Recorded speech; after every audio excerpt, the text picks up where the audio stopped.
कोल्हापूरच्या पन्हाळ्यामधील बोरगावामध्ये जमिनीच्या वादामधून एकावर प्राणघातक हल्ला करण्यात आला।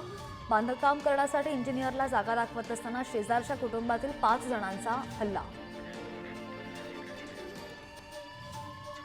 संभाजीनगरच्या खंडाळा गावामधील खून प्रकरणातील 7 आरोपींना अटक। हल्ल्यामध्ये जखमी तरुणाचा उपचारादरम्यान मृत्यू। इम्तियाज जलील यांच्या मध्यस्थीनंतर कुटुंबियांनी मृतदेह ताब्यात घेतला।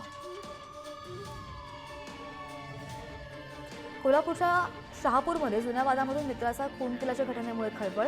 जुन्या वादामधून मित्राच्या डोक्यावर, तोंडावर, मानेवर कोयत्याने सपासप वार करण्यात आले। जळगावच्या रावेर शिवारामधील अॅल्युमिनियमच्या तारांच्या चोरी प्रकरणी दोघांना अटक करण्यात आली। शेतांमध्ये सोलार प्रोजेक्टसाठी ही तार आणण्यात आली होती, जी जप्त करण्यात आली। जालन्यामध्ये अवैधरित्या देशी दारूची वाहतूक करणाऱ्याला अटक झालेली आहे आणि यावेळी तालुका जालना पोलिसांनी 77,000 रुपयांचा मुद्देमाल जप्त केला।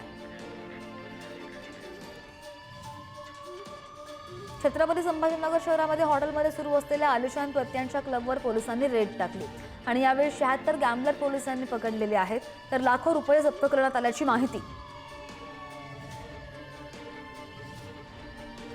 जालन्यामधील सिरसवाडीमध्ये तलवारीने केक कापणाऱ्या एकाला अटक झालेली आहे।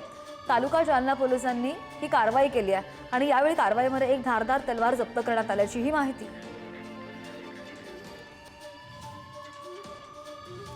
यवतमाळच्या महागावमध्ये फोन पे ॲपचा वापर करून एकाची ऑनलाईन फसवणूक। 2 लाखांहून अधिक रुपयांच्या फसवणुकीची घटना उघडकीस आली।